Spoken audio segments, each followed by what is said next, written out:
Does anybody even sit here? Yeah, because she sit there. I think I should be straight.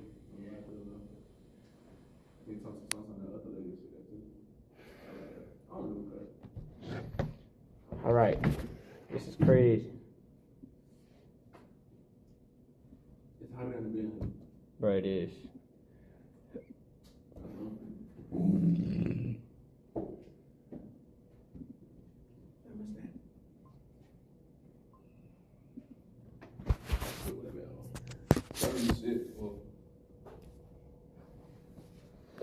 Yeah, my fault. This ain't made for me. Come on there, I gotta pay that seat. Me up on that stage, showing that I found my bravery.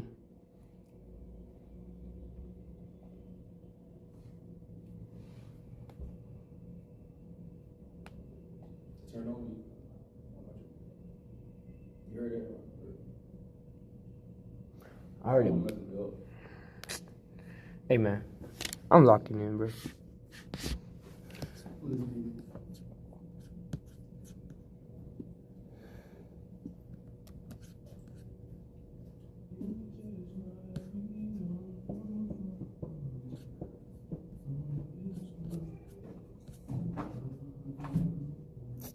Man.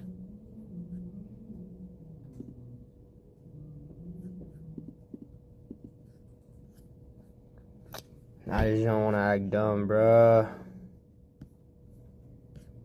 Whatever. Alright.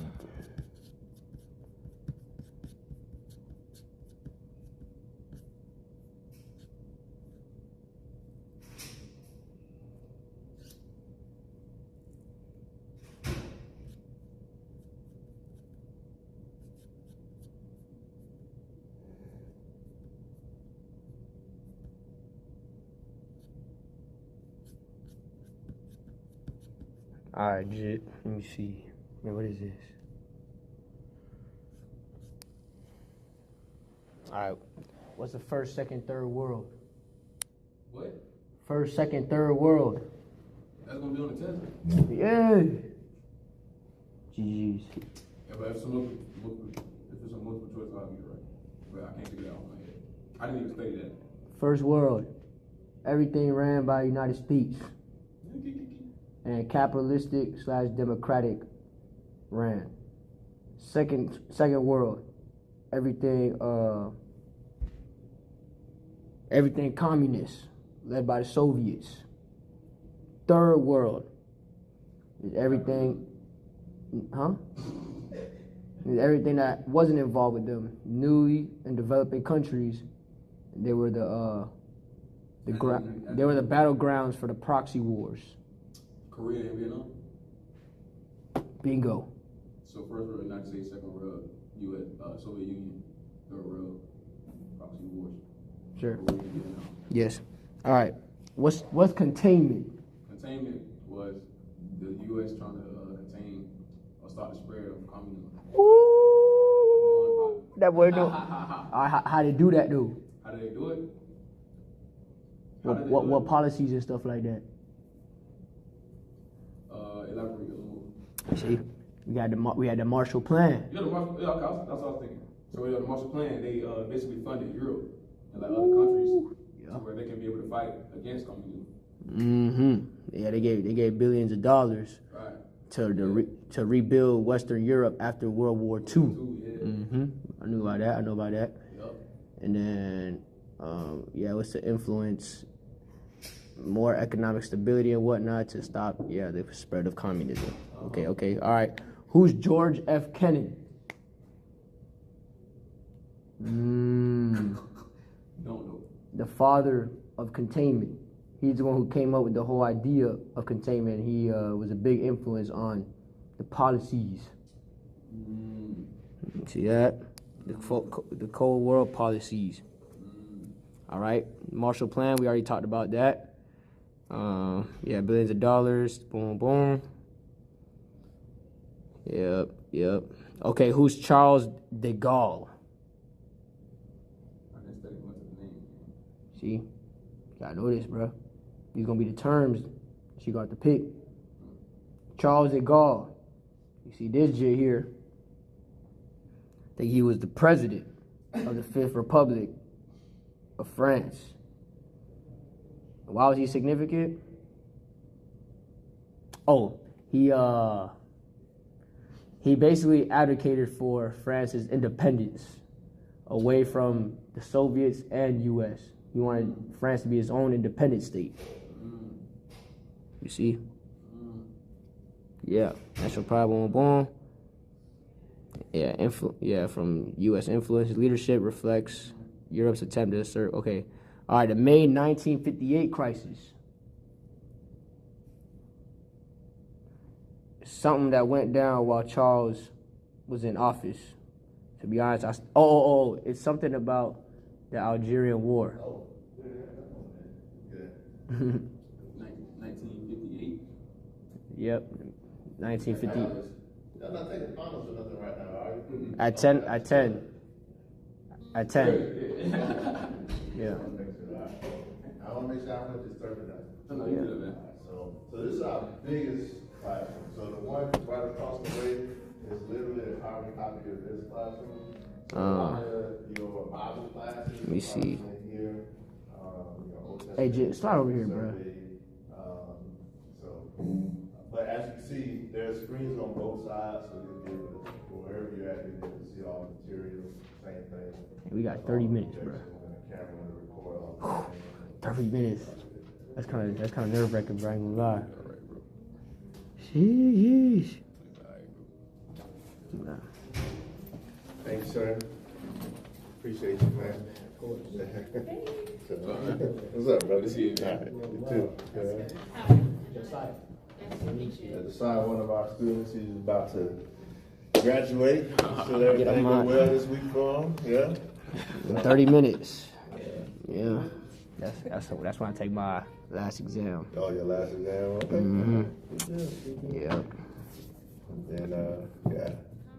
And Jeremy is one of our students. So I'll be here. He'll be back next year, right? Yes, sir. Yeah. Right here, man. Oh, man. All right, I'll take care of you. Y'all too. Nice seeing you, Johanna. Me too.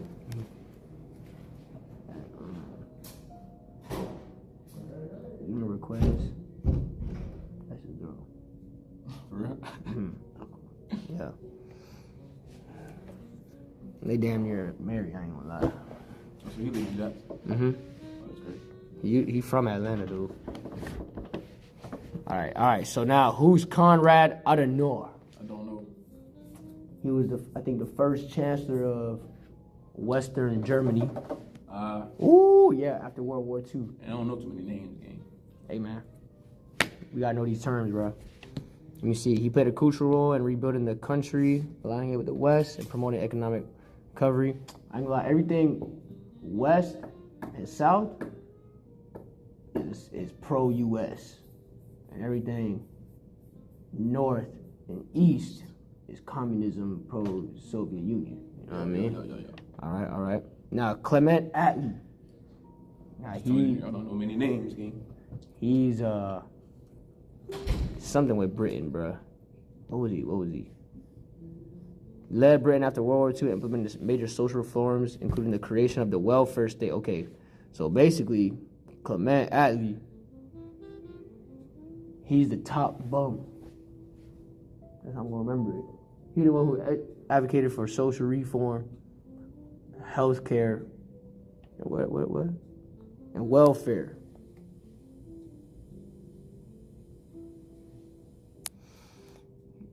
Cuz got a number. Look at his GBT real quick. Face ass. Shut up, boy. He also supported decolonization, granting independence to countries like India. His leadership reflects the shift toward boom, boom. All right. Then we got Nikita Khrushchev. Like I said. So what did you study then? The big ideas? I studied containment, communism, capitalism, Cold War, Marshall Plan, Zionism, major Oh, Zionism. restoration- Wait, hold on. What was Zionism? What is that? Zionism is where Jews wanted to find a homeland in Palestine, but it created conflict. Okay. Yeah, bro. All right, what else? The major restoration, Vladimir Lenin. Wait, major restoration. What is that? I don't know that. You ain't studied these games. No. Major restoration was where Japan basically modernized. Like, started upgrading. They saw everybody else making moves, so they decided they're gonna make some moves, and then they became a powerhouse. I know about that. French versus Russian Revolution. Oh my God! Wait, I gotta. Bro, it's 9:32. I gotta study those. I ain't gonna lie. Nationalism, right? Yeah. Nationalism, Enlightenment, Glasnost. Oh yeah, Glasnost. Wait, hold on. That's damn, I forgot what that was. That's damn, what is Glasnost? Keyword is openness. Yeah, Glasnost. But use religion to kill indigenous people? Are you serious, bro? Damn, that's kind of crazy, bro. I ain't gonna lie. Okay. So provide at least 3 ways in which the extreme nationalism of the late 19th and early 20th centuries undermined the values of the Enlightenment. Nationalism undermined universal rights and equality. One of the core Enlightenment ideas. This ain't gonna get fired. Nationalism replaced reason with emotion and militarism. Yeah, there's a lot of stuff, bro. I ain't gonna lie. Hold on. Hey, GBT told me if I understand these, I'll be straight. You feel me? Nationalism undermined universal rights and equality. One of the core Enlightenment ideas was that all humans possess universal rights based on reason and natural law. However, extreme nationalism replaced this with the belief that rights were tied to national identity, ethnicity, or race. Okay. Governments and nationalist movements increasingly defined citizenship in narrow terms, excluding minorities or treating them as inferior. This is especially visible in rising anti-Semitism in Europe, such as during the Dreyfus affair in France, where loyalty to the nation was questioned based on ethnicity rather than evidence. As a result, equality before the law and Enlightenment principle was weakened by nationalist exclusion. So basically, nationalists undermine individual universal rights and equality. So nationalism? Yeah, because basically it replaced. Wait, what it was? Basically, people took pride in their countries.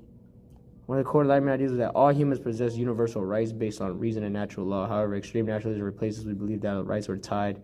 Rights were tied to national identity, ethnicity, or race. Yeah, and they class with people that believed in basically they class with the Enlightenment, right? People of the Enlightenment, right? Nationalism and Enlightenment. Yeah, exactly. Yeah, because people in the the Enlightenment people, they believed in basically faith beliefs, you know what I'm saying? If I got it from hitting, Let me see. Reason. Nationalism replaced reason with emotion and militarism. So, the Enlightenment emphasized rational thinking and peaceful progress. But extreme nationalism often glorified emotion, loyalty, and militarism. Right. Governments and political movements encourage citizens to feel intense pride in the nation and to view rival nations as threats or enemies. The real Jews are blacks, indigenous. Yeah, I know about that. Also, Enlightenment is what inspired revolutions. Yeah. So let me see. Governments and political movements encourage citizens to feel intense emotion, pride to view rival nations as threats or enemies. This emotional nationalism contributed to an arms race among European powers between 1850 and 1914. Okay, hold up. An arms race among European powers, as countries built large militaries and prepared for conflict. Rather than resolving disputes through reason and diplomacy, nations increasingly relied on military strength and competition, setting the stage for World War I.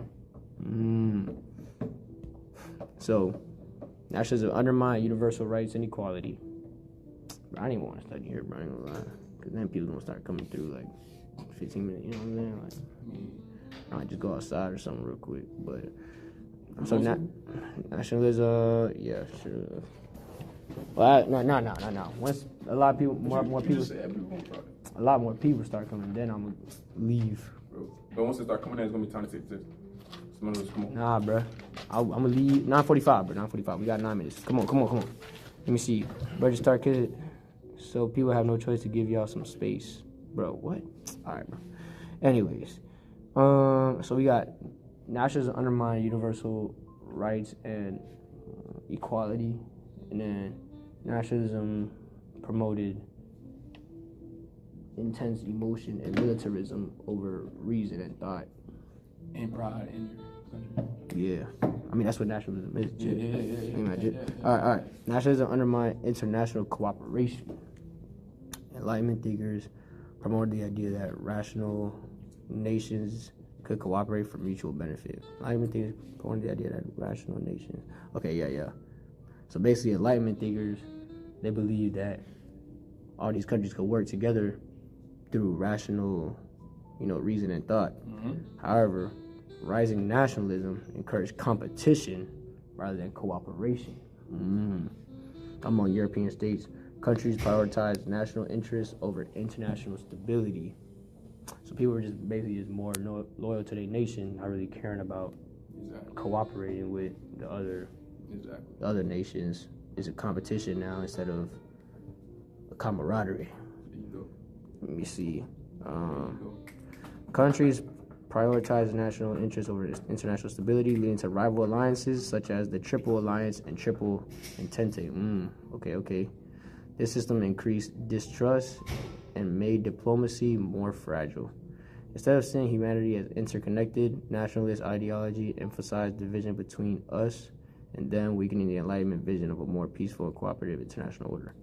So overall, nationalism undermined universal rights and equality by tying that to a national identity. You know what I'm saying? To whatever the law is placed by, the nation, blah, blah, blah. Then we also got, all right, bro. What the heck? Oh. You How you doing? Class? Nah, we just studying. What's this called, bro? Undermine equal rights and equality. What else?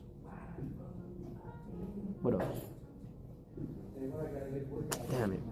International cooperation. Replace emotion with militarism. Yeah. All right, bro. All right.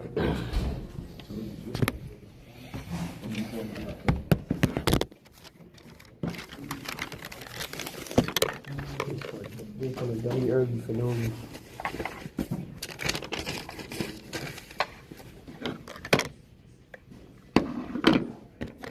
Where you want to go? Somewhere quiet. Stay for the last 20 minutes. I'm coming in here at 10:04, boy. Where you gonna find a fire at, bro? Probably the slack.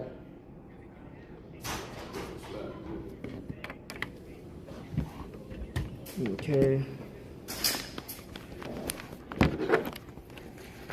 Hold up. Let me ask GPT.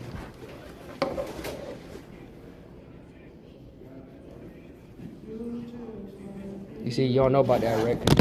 Because you ain't studied this for real, bro. And that boy said GTP. I'm asleep. Hold on, go this way, bro. Alright. So, I forgot what even the question was, though, for that.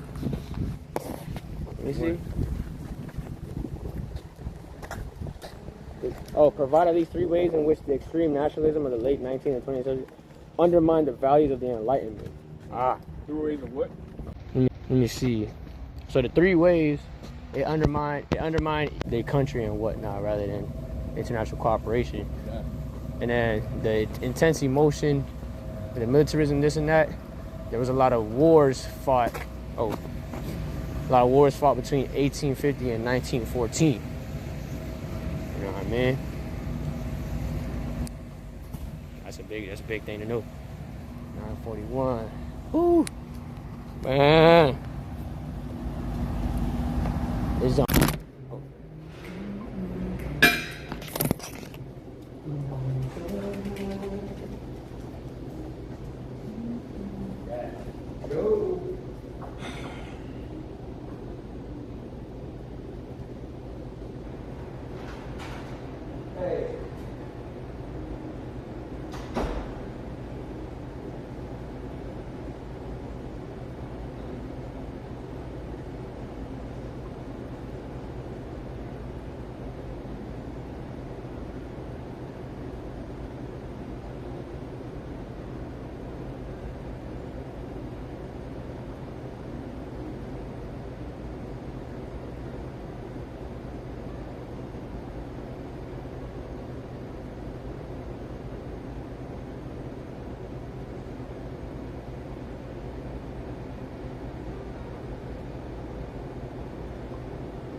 pressure is on, boy.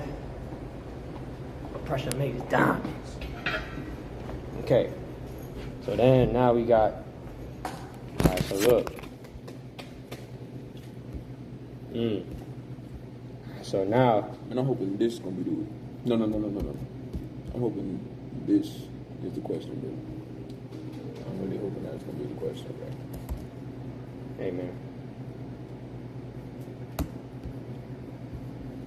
Let me see. Oh, arms race. Oh, yeah, arms race against. Yeah.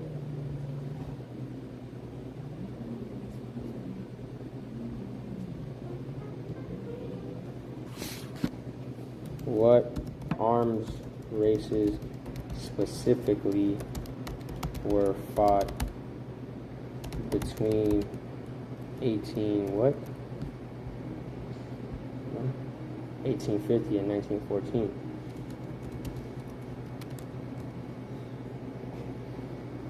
The naval arms race.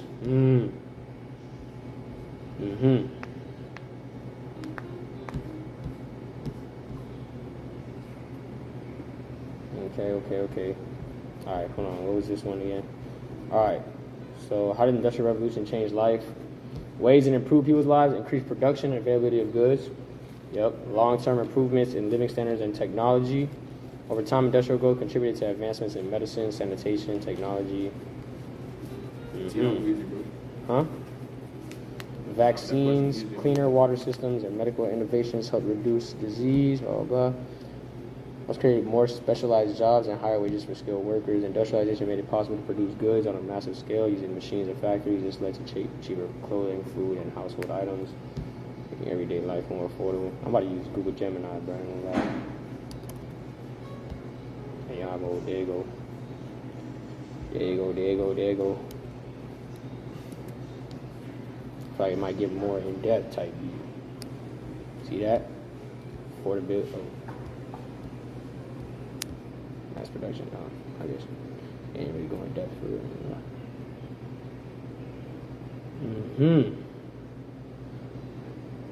The electrical That's how the light. slums was created.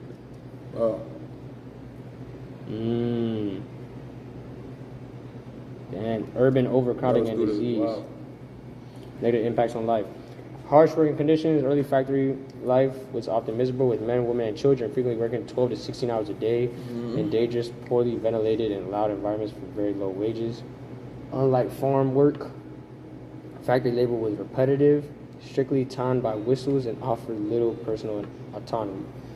Urban overcrowding and disease. Rapid urbanization led to the creation of slums and cramped tenement housing where multiple families often shared a single room.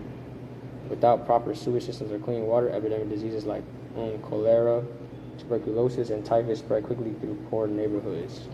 Fam, you know, even after they got a new leader or whatever, dude freed him, but since the government didn't like the government didn't side with him, so what happened is they still had to work and pay back all the money, like hella money that they couldn't even get up, like work to get. So basically, they was free to go do more of what they was already doing.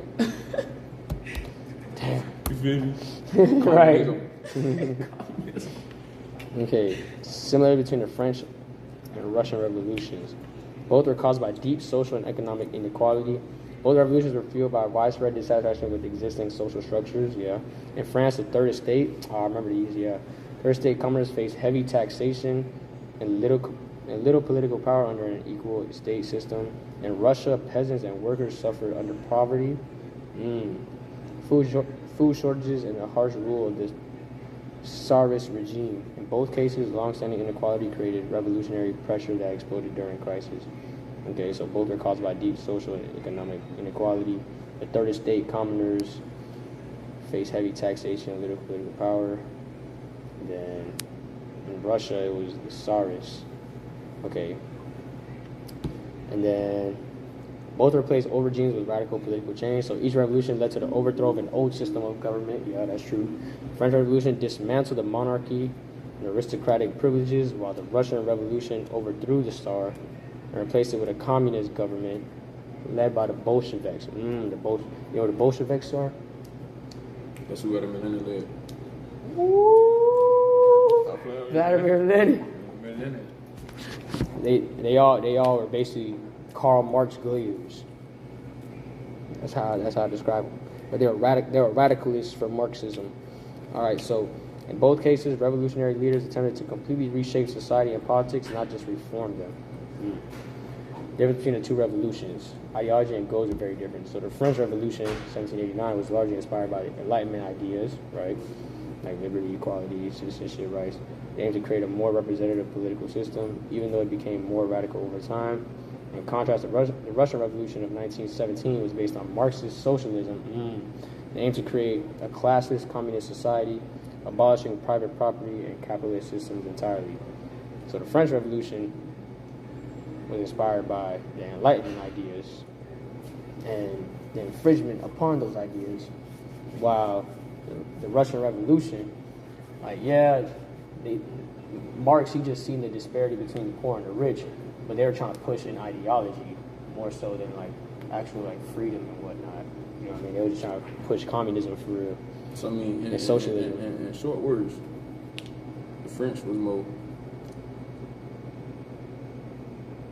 You get what you said? Hold it tight beat. Yeah, the French Enlightenment. The Enlightenment tied with the French. Nationalism tied with it. Yeah. Let me see.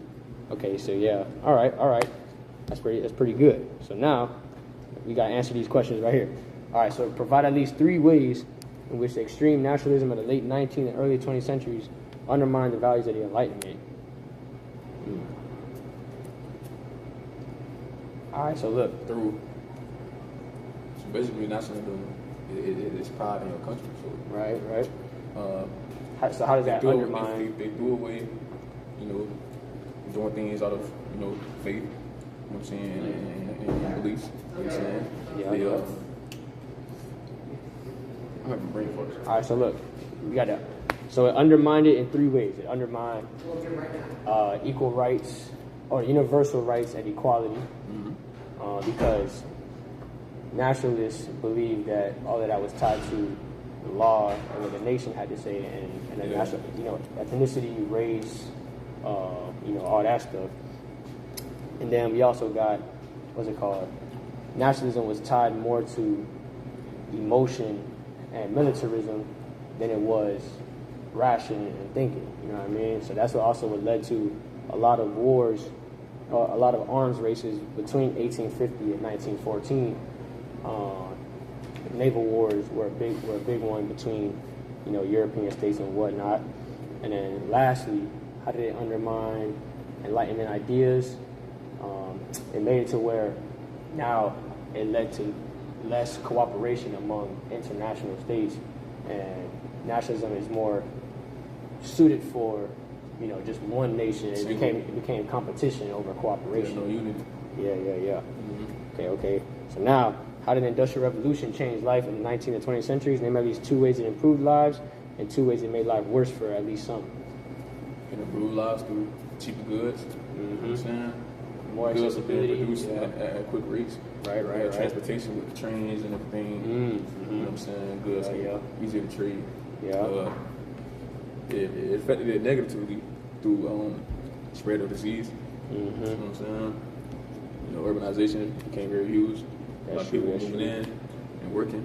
That's true. But also, they were working long hours. They had horrible work conditions. You feel me? Yeah. And also another thing, due to all the factors, the air was polluted. You know what I'm saying? Yeah. Yeah. Okay. So we had urban overcrowding and disease. That's what led to the creation of slums. Yeah. It spread diseases like cholera. I feel like if we name these, it's like cholera, tuberculosis, and typhus. So CTT, cholera, tuberculosis, typhus, CTT. Come on, bruh. And then, I always do good on my tests because I'll be ODing. And then harsh working conditions. Oh yeah. So the negative impacts. And then this had to lead to revolutions and stuff like that. So now 12-16 hours ain't even seen as harsh working conditions no more. Shoot. When you're on the factory all day, heck yeah. And when you can't breathe right and everything. There was no safe working conditions. My brother donate working acid for $15 a day. That's crazy. Look, compare and contrast the French Revolution and the Russian Revolution in 1917 by providing these two ways in which they are different, two ways that they are similar. French Revolution was tied with the Enlightenment. Countries ran off faith, belief. You know what I'm saying? Yeah, and they wanted unity. But the Russian Revolution was tied with nationalism. People took pride in their countries, and they wanted no unity. No. It was more they wanted to spread the idea of Marxist socialism. So they wanted to spread communism more. Yeah. So don't even say nothing about nationalism. So that's how they were different. And then also, hold on, how else were they different? So, but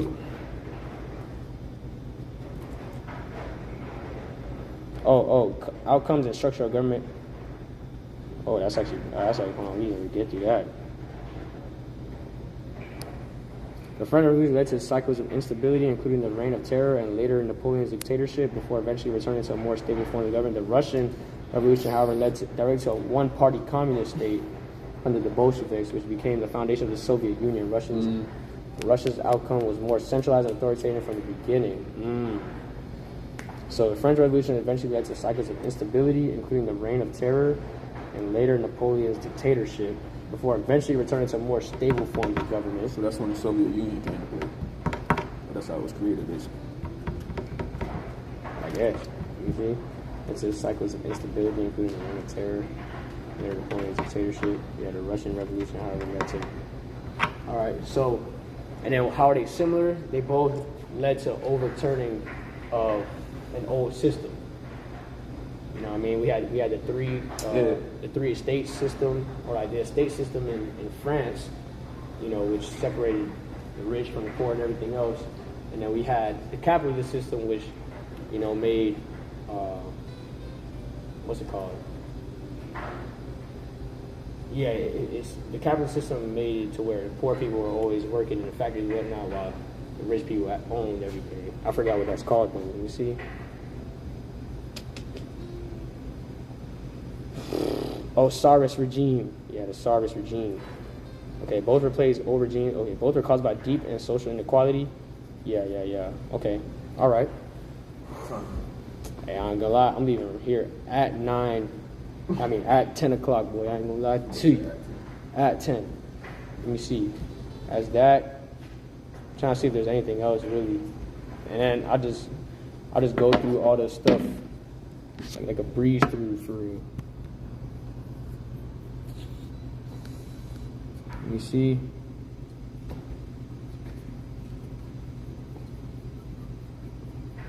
All right, here we go. All right, you know who Crick and Watson is? Them boys discovered DNA. Yeah, them boys discovered DNA. Scientific breakthrough, boom, boom. What's it called? Yeah. Willy Brandt. I ain't gonna lie, GG's. Let me see. Was a leader of West Germany who sought to ease tensions with Eastern Europe during the Cold War. Willy Brandt, he was trying to be the peacemaker type B, okay. Ostpolitik, what's that mean? Something, I forgot. Meaning Eastern policy was introduced by, so Ostpolitik and Willy Brandt is connected, so that could help. Relations with communist Eastern Europe involved recognizing East Germany and accepting, Prague Spring.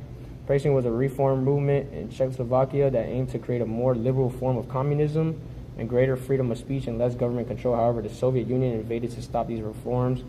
Detente refers to a period in the 1970s when tensions between the United States and the Soviet Union eased. Detente, USSR. During this time, both sides signed arms control agreements and increased OPEC, Organization of Petroleum, is a group of oil-producing nations that work together. Increased oil prices, Iran hostage crisis. Iran crisis began when Iranian militants seized a U.S. embassy and held over 50 Americans hostage for more than a year. Holy crap. This event followed the Iranian Revolution. Ayatollah, oh my gosh, 1 minute. Was a religious leader of the Iranian He strongly opposed. Boom, boom. Hey, but I'll meet you over there, bro. I ain't gonna lie. Well, I'm changing it. And plus, you can just go this way. It's quicker. Ronald Reagan, of course, key leader. You're right. All right. Let me see.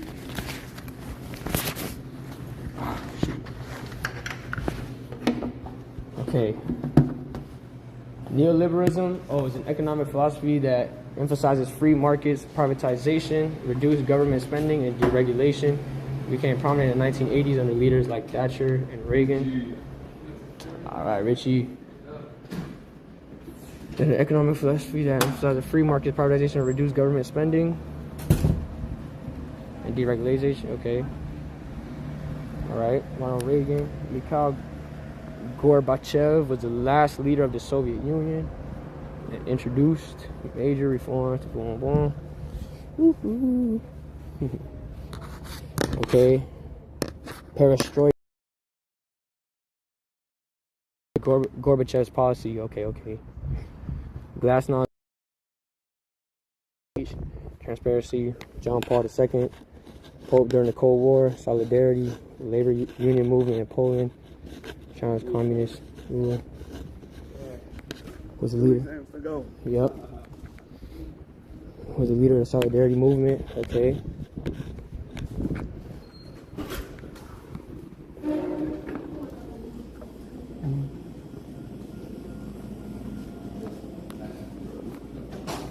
Oh, that was crazy.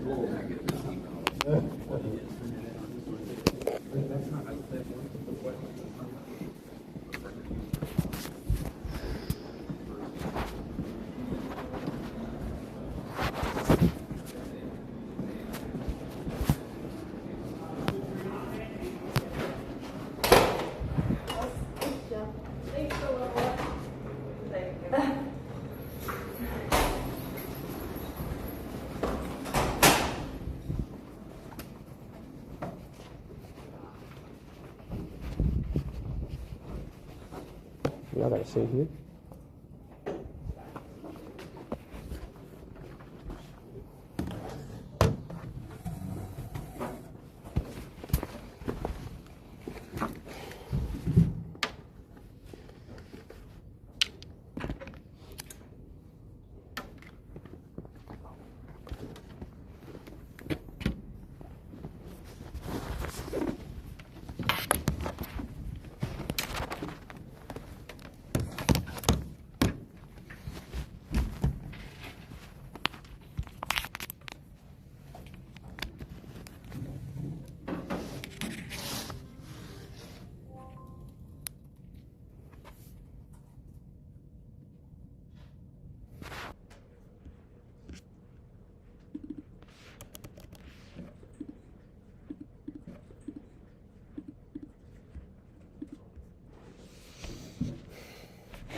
she had to figure it out, but I did everything. Okay. Another classmate. It just took a while for it to. Okay. Just give it another minute. I'll go back around. All